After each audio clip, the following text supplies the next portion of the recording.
All right, Stephen, let's look at recruiting before we dive into August camp, because recruiting is 24/7, 365, and certainly there in Tuscaloosa, and a really good get for the Crimson Tide along the offensive front in recent days. Absolutely. The Crimson Tide able to land offensive lineman Tommy Browning out of California.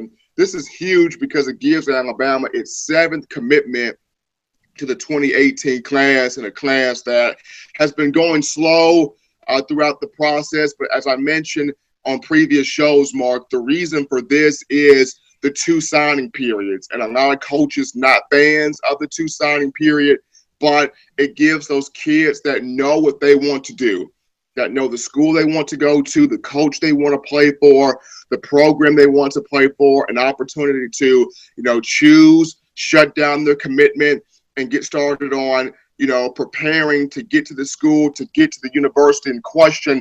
More so those guys will go in that first signing period, while the ones that still have a difficult time narrowing down their choice. And we know how hard it can be when you have one coach offering you, my program's the best program. And then you have two or three other coaches that come in late in the ball game and they say, no, my program's the best. My system's the best. My system offers the best. And it's hard for those kids because you have to choose, who's selling me the best versus who's just selling me, just to pump themselves up and hiding something. So, for those kids, it takes them a little bit longer. It takes their families a little bit longer to weed out through all the information and the rigmarole. So, once they weed some things out, then they can know where they want to go to. And that's why the second signing period may be better suited for them. But as a whole, Nick Saban absolutely knows what he's trying to accomplish. As I mentioned on previous shows, he'll give out the first 10 scholarships within that first signing period. And in the final signing period, you may see him let go of 4 to 5 and then hold on to some until late in the process to see if he can offer somebody that can really be a gem as we get into the National Signing Day coming up for 2018. But getting Tommy Browning in that as an offensive lineman in this recruiting cycle to commit is huge, seeing how after the upcoming season, Alabama losing Bradley Bozeman at center to graduation and the National Football League, and also a key staple at left guard and Rush Pierschbaker. So having an offensive lineman is huge, and to put him with Jalen Armour Davis, who was a top cornerback in this recruiting class that committed, Xavier Williams, Skylar DeLong, Damian Pierce, and also Stephon Wynn, the big defensive lineman commit.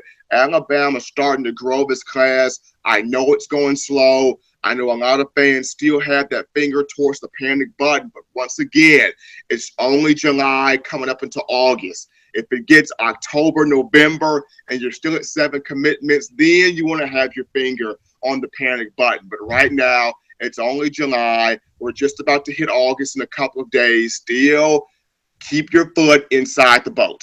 And I'm also going to dissuade the cautionary tale as well, because it always typically turns out to be the number 1 recruiting class in the nation. And even if a few services say it's number 2, number 1, number 2, whatever, even if it would drop, let's think the unthinkable, Stephen. Let's say Alabama pulls in a number 8 recruiting class. I still have, I don't know why, but I just tend to have enough faith in Nick Saban and his coaching staff to coach him up that that wouldn't be the end of the world either if that happened. Again, the big prize recruit coming into the program in the last week, 4-star offensive tackle Tommy Brown out of Mater Dei, which is a football power there in Southern California. He's got roots with the Alabama program as well. His dad was a shot putter back in the 1980s. We had a conversation with Tommy a few months ago on MarkRogersTV. So if you want to hear more about his football approach, what he's working on, and just to hear from Tommy Brown, the latest in the 2018 class, search Tommy Brown on MarkRogersTV and listen to our interview there.